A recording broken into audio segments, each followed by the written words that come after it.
This is Nina Serrano for La Raza Chronicles. My guest today is Arturo Mantecón. He's a poet and translator, and it's a great pleasure to have him here today because he's recently translated Poetry Comes Out of My Mouth. It's a translation of the poems of the Mexican poet Mario Santiago. Bienvenido to La Raza Chronicles, Arturo Mantecón. Thank you very much, Nina. It's a pleasure to have you here. So, Arturo, what attracted you to this poet, and what about his work was so enticing?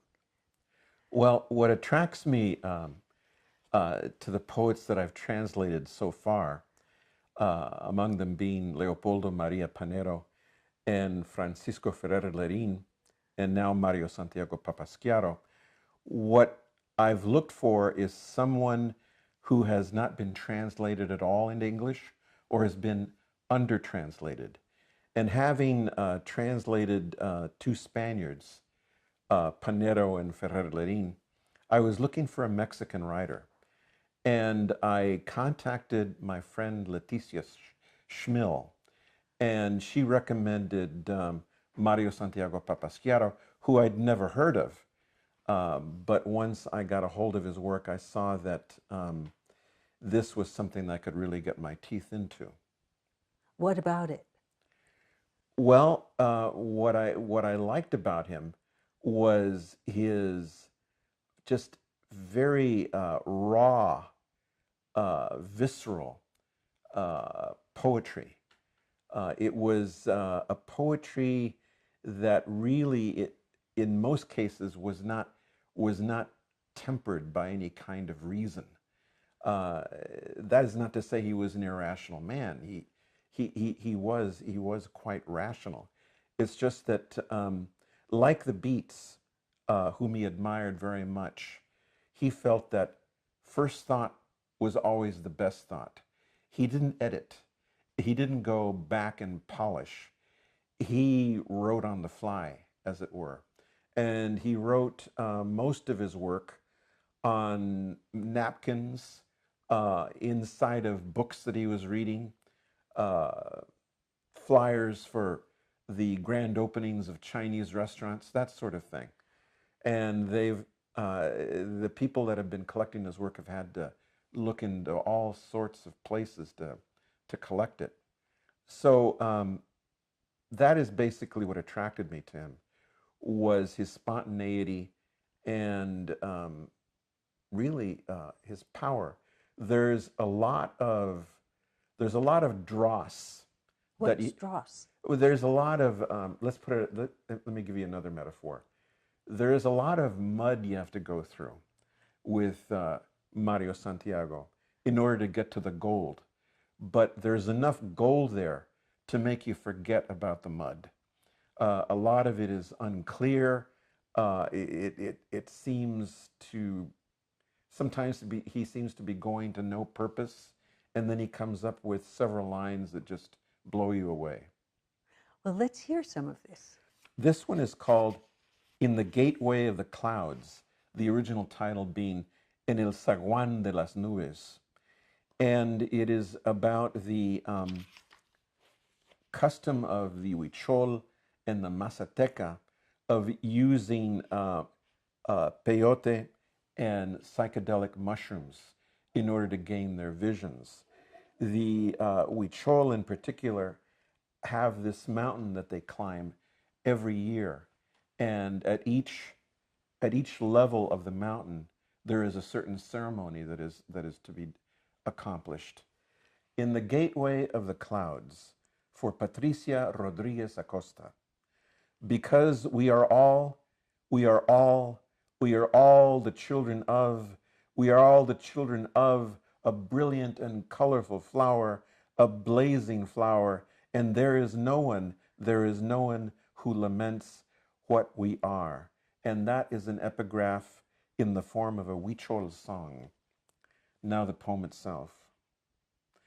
My homeland is this juice-laden cactus I snatched from the very mouth of the desert, Lophophora williamsi, universe of buttons flowering the palms of my hand. Leap and dance my destiny like a dog celebrating the punctual blessing of his feeding. The tongue of God kisses me firmly and turns and goes and spins, devouring the honeycomb of the pupils of my eyes. It is raining, and the imprint of the flood is none other than the land on which I tread. In the distance, I see only the living fruit pulse of my soul. My grandparents, pilgrim migrants, point out the road to me, pinching me. The sweat of my molecules ignites the necessary dream to the intrinsic blindness of my feet, so as not to languish in compass or in spirit. The reality of beauty, fugitive firefly, alights for 1 second in my hair. What black wind would rend my path, or at least attempt to cancel my song? The belly of my teeth does not stop chewing its own flesh. I fly, I warble, I coo, I howl, I spatter, I impregnate, I milk myself, I let myself go, I carry within me the echo of an unforeseeable impulse, lunar seed, fountainhead of migration. Muddy clay of ovules, visions and rocky crags, root that emerges and evaporates in the gateway of the clouds, in the light of a thunderbolt, in a leap to kiss the dawning hoof of the stag that caresses the sweet heart of Wirikuta. Wow, that was wonderful. And your reading brings it so to life. Well, thank you. Thank you for that. It deserves to be read aloud, I think, as most good poetry does, to bring it to life, exactly that. Yes, and you really, or I really, when I read that myself, I didn't get as much as hearing you read it, because you make the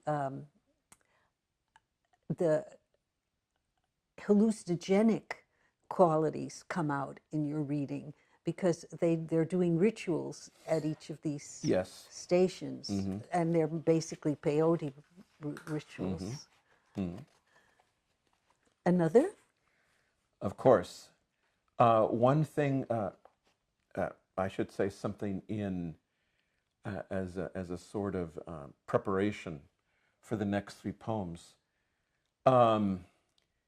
Mario Santiago traveled throughout Europe and ultimately into Israel in pursuit of a woman that he loved, a woman by the name of Claudia Carrick, who was an Argentinian of Jewish background who had immigrated to Mexico when she was a girl. She decided to go to Israel to work on a kibbutz, and he followed her. And it wasn't until she finally told him that there was no chance for him that he decided to make his way slowly back all the way through Europe. But he wrote several poems while in Palestine that I think are excellent. Vision in Sinai, for Esther Cameo and Mauri Pilatowski. He with the vagabond eyes of an iguana passed through here, and his sweat is still smelt by the winds. The camel blood gods that inhabit and illuminate the heart of these mountains, even the shepherd tribes of Beersheba, miss the song filled with the echoes of his boots, the fire flash of his skin, so similar to the mooring line, with the same fluxes of a gob of spat out arak. At the hour of the palm dates, the slow twilights, the fervid mouthfuls of sour milk, called noble water in the dialect of the Bedouins. And in the sand they draw one tree with ropes hanging from it, one house with wings. He with the vagabond eyes of an iguana passed through here, and he seemed one of those lightning bolts that wrote without need of Olivetti letteras and without pencils, words capable of winding the blue muscle of the patriarchs and their peoples, the vagabond of the strangest tongue, the singer of cucurucucus and ay-ay-ays, who is tailed like an oil streak by the Israeli paratroopers and radars, he of the cactus cheeks, he of the creeper vine cigars, the drinker of cold sweats, the explorer of submarine lips, he who got by with salam aleikum, even with the dry booming voice of the palm trees, he of the small smiling skull engraved dry point with spidery scratches on the perpetual life bone of his rucksack.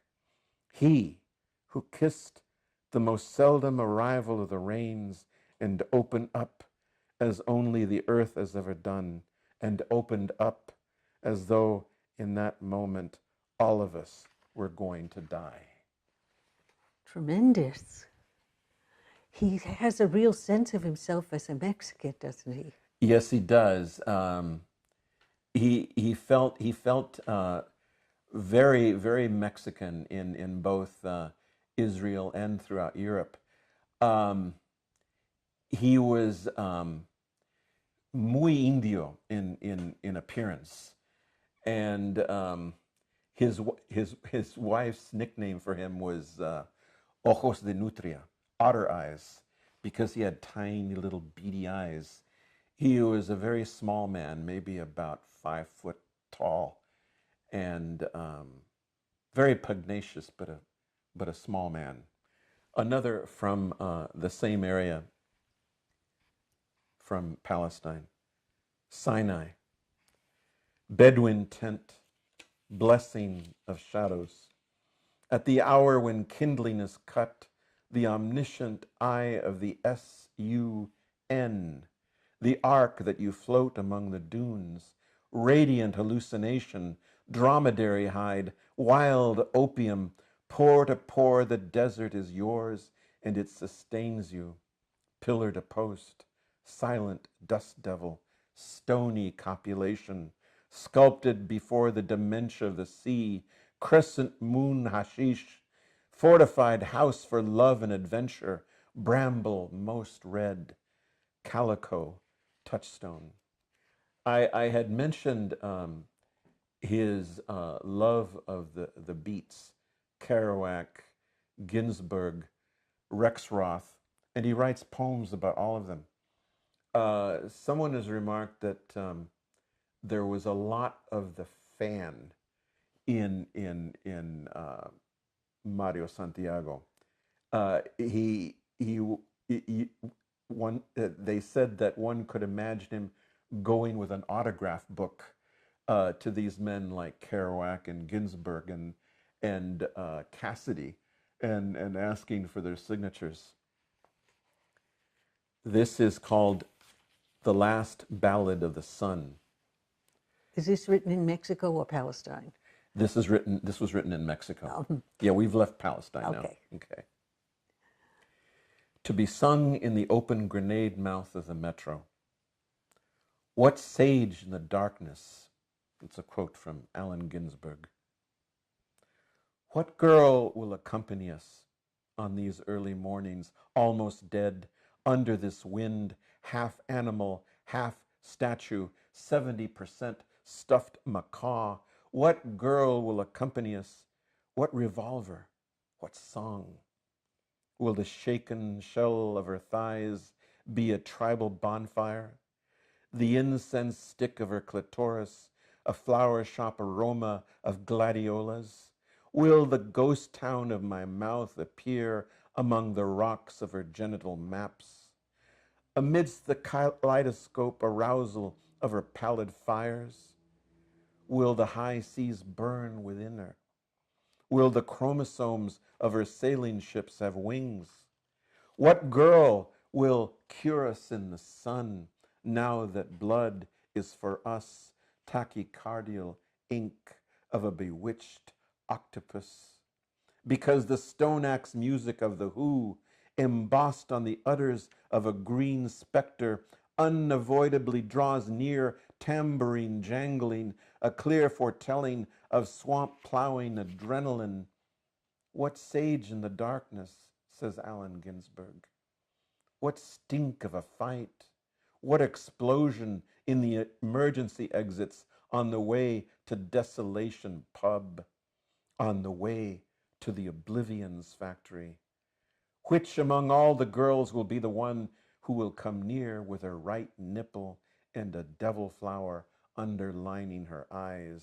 Will we find her skinning her eye sockets for us, demanding one more pour of acid and oranges in the middle of the Piazza de Navona, in the little Mexican quadrant of solitude? Will she greet us with a "let's leave it all alone" yet again? Will she invite us on a non-stop safari to the interior of her nibbled sandwich? What health, what truth, what crab pincer, with what verse of Miss Adrienne Rich will we hear her inject us? Will she be an unmistakable daughter of Frank Zappa and Nina Hagen? Will her lips bongo us hymns, maledictions, epilepsies? Breaths that are let out only when the lung of a madman lowers her curtains? What girl will accompany us, lava underneath, toward the end of the alley? So many references to American culture. Oh, yes. The Who, or well, maybe the Who were English. They were English, remember. yeah. Yeah. But the Who and who was Nina Hagen? Nina Hagen? Oh, God, you got me there. I believe she was a singer, actress. Uh-huh. Yeah. And there We were could some look it other, up. yeah, and there were some other pop Um, references. Yes, indeed. That's another thing I enjoyed so much about this book is your notes at the end, where you fill in who all these people that he refers to are in pop, either Mexican pop culture or world pop culture, and it kind of gives you a history of the world in his time.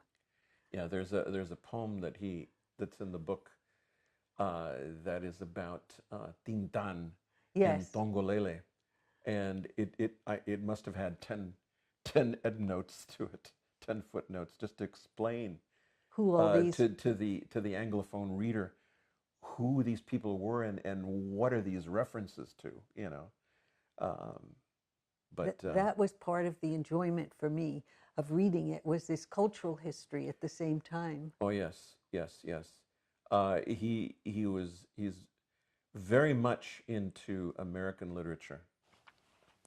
St. John of the Cross gives Neil Cassidy a lift on the border between myth and dream. The highway bends toward the center of its own centrifugal fire. Tijuana vanishes, floating beneath the brains of the eye. Shards of cabaret and mattress push the wake of fairies that impregnates the illusion of this moment. On the radio, Jim Morrison swallows spores sprouted on the scar of the deluge. This mental bridge takes flight, star-filled within and without. The jungle, a green speck of ganja, destiny rolling, all of being on stilts, spits UFOs embroidered with the wings of the craziest fireflies. It is nighttime and on the highway and flying. The doors make reality their voltage with their teeth. The body of the soul bathes itself in the trip. The center curves. The curve is wild. The highway is God himself. Each ganglion, each piece slips, is blurred. The foot braces itself. The mind weeds out euphoria from the echo. The sleepwalking assassin crossed the portals of the empty nightmare. It snowed on that stupefying night of April. The garbage strike went all the way up to his temples. The hero clutched his scarlet coat, spattered with sperm. The arousal kissed his feet, his boots, the smell of destiny foreseen in a stunning bright trips of a junkie. Arg! The Parisian lioness birthed one crap pellet, more of legend and of tedium, but thirst, the irresistible magnet of the desire for more flaming honey, pushed our Lord Jim catacombs to pull out his whiskers, to run in pursuit of the vagina of an angel who fled only from him. The Quirico observed it as being the tower's eye bursting forth unruly. The sleepwalking assassin sat down on the flying bridge of the Passy metro. The cold opened up his entrails, the sewer pipe that united the fall of one dream to the unstoppable torrent of another speed of hashish. That night, the commune was massacred for all time. The bordello rotted away with singular senselessness. The farthest away from the river, he voicelessly scribbled what remained of instinct. The assassin, naked, essayed pirouettes, dragging piece by piece the stained icicles of his coat flag. His razor was the sky that renounced being heaven. The snow, the victim, a rootless crucifixion populated the wagon suspended in memory of the rebellious clochard who that night assaulted the lost history of the Passy metro, the crossed out P, the A, the double S, and the Y with blows of glass. The station was christened as Landru Metro. One blow of a widow's bottle, two prayers in Turkish. My palace is made of vertebrae, my river Seine of urine. The world now without crosses and X's, the carrion in sainted peace. Whoa. I wasn't going to read that because there were certain words in that piece that I thought were not going to be acceptable, and I realized as I was reading them that I would have to substitute some other word. Well, it worked well. Yeah. It worked well. Do you have any comments on that poem? Any comments? Its relation to Neil Cassidy. It has a tenuous relationship to Neil Cassidy. I think what Mario Santiago is hearkening to is Cassidy's several forays into Mexico. I don't remember reading of any trip to Tijuana, although I wouldn't put it past Neil Cassidy. And of course, that night in San Miguel de Allende, where it is said that Neil Cassidy drank a great deal and then wandered off to the railroad tracks to count the number of ties on the track and collapsed and died. Oh. Yeah. Yeah, Neil Cassidy died in Mexico. Oh. Mm-hmm. How about some of your own poems? Over the course of my poetic career, if you can call it that, I've written a number of poems dedicated to other poets. José Ernesto Montoya was one of them. Hoy enterraron al jefe, el comandante general, and the earth will enfold ese vato a vate who sang in baritone vernacular bardic strophes of the lowly and despised, those who labored, thieved, loved, drank, smoked, spat profanities, and worshipped beneath an indifferent sun. Hoy enterraron al jefe. And these streets and avenues de Sacra that shade under dark wooden bones will no more feel his tread. Los callejones y las cantinas de oro will ever be haunted por un fantasma con disembodied, horn-ribbed, tinted lentes y stingy brim. Águila, que ahí va el espíritu de nuestro poeta en busca de suaves licores, amables pláticas y un tazón dominguero de tripitas y pata, homeopathic pancita for belly remedy for the hanging miseries of late Saturday revels. Dale paso al jefe, dale paso, for here he comes, singing a derelict upright dog with his hunchback vihuela chiming in tenor accord with that unforgettable vozarrón que tenía when he was young. When he was young. Nothing but pity for you if you only saw the man of fourscore. Como gato and ligero on his athlete's legs he was. Era un galán con elán. He strode through the world confident, but wary just the same. The stage was his world, and every stage was his the instant he took it. He was a Greek creature for panic, a companion of nymphs, a bucking, capricious, goateed fulano de tal. Quick era su salero.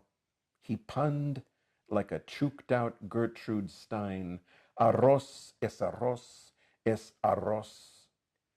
Too much folkloric or irony? Perhaps. Too much self-mockery? Certainly. The weaponry of the assailed, of the put-upon, of those put on guard from the age of reason, but the mouthed beauty of the phrase, the words so liquid as to not be damned upon the page, the words that were meant to be heard, palabras líricas that were as nothing without that voice. It did not matter what he said, but what he said mattered, with a switching of codes, with a lightening of the syntactical synapses between Castellano, Inglés, y Caló, the three-cornered wit of our fathers, the incomparable beauty of the plenty of our language, the mercury of our words. Hoy enterraron al jefe. Hoy enterraron al jefe. Tremendous. Well, thank you. Tremendous. I mean, Louis is the touchstone, the base, the core of Chicano poetry. Well, there was Chicano poetry before that, but he put it to the map. As you said, he owned the stage. That was the very first poem, a code-switching poem that was ever published. Code switching, explain that. Going from English to Spanish and then Spanish to English, oftentimes in the same sentence. And there's code there because certain words are cultural codes, because they're not just a translation of the Spanish, because as you mentioned, it involves Caló. It involves the Chicano language. That is true. There's many layers to that idea of codes. But code switching is a term that's used by academics. It's a linguistic term, and the reason they say code is because all languages are codes, and you have to be privy to the code in order to communicate. So it's a switching of codes, a switching of languages. And it's interesting that you brought up Montoya, because this comes back to your book, because his nephew, Maceo Montoya, did these fantastic illustrations. Yeah, Maceo Montoya, the son of Malaquias Montoya, the brother of Jose Montoya, a great painter in his own right. And Maceo is following in his uncle's and his father's footsteps. And he is also a tremendous novelist. Yes, I read his novel. Yeah. Yes. How can people get this book? They can get it directly from the publisher, which is Lavender Ink Dialogos, and they can be found online. Or they can order it from directly from small press distribution in Berkeley, or they can walk into a bookstore and ask for it, and they will I think as a matter of course bring up small press distribution and find the book for them. So that's Poetry Comes Out of My Mouth by Mario Santiago. Poetry Comes Out of My Mouth by Mario Santiago. And how could people find your poetry? Oh, they can't. I'm not published yet. What? Any publisher out there, I would like, maybe we can talk. What do you mean you're not published? I'm not. I've been published in anthologies. I've been published in reviews. I've never had a book of poetry published. Well, you had. I'm working on that. You had one book with your friend, where the two of you. Those were stories. Oh, that's right. Those are stories. Those were Yeah. wonderful. I love those. Yeah, yeah, and actually, Charlie Mariano is the name of my friend. He really was doing me a favor. You know, he said that you know he was thinking of a book, but he didn't have quite enough stuff to fill it. So could I help him? And we came up with the idea of putting a book out that was reversible. One side was his poetry and the other side was mine. Yes. You turn the book topsy-turvy and it becomes Right. another book. And that's also the Alejandro Murguia has Alejandro a book like Murguia, that. and that was Elias Rusca Cortez on the other it side. it was with he did that book with Jose Montoya. Oh, that's right, with Yes, Jose yes. Montoya. Jose Montoya. I think Murguia's side was titled Oración a la mano poderosa, Right. and then Jose's was El Sol y los de abajo. Well, I think this is something you have to remedy at once. There has to be a book of your poetry. And I believe it was by Tintan Press to Yes, harken it back was. to Tintan. It was another touchstone or That's right. base of Chicano, Chicano culture, and yeah. Latino poetry. Mm-hmm. So Arturo Mantecón, thank you so much for sharing your poetry, sharing your translations, and sharing your insights and broad knowledge of poetry and Chicano poetry and Latin American poetry. And I hope very soon that you'll come back to read us your own poetry from your first anthology of poems. I hope so too. Thank you very much, Ina. Oh, un placer. Thank you for having me, giving me this placer. opportunity.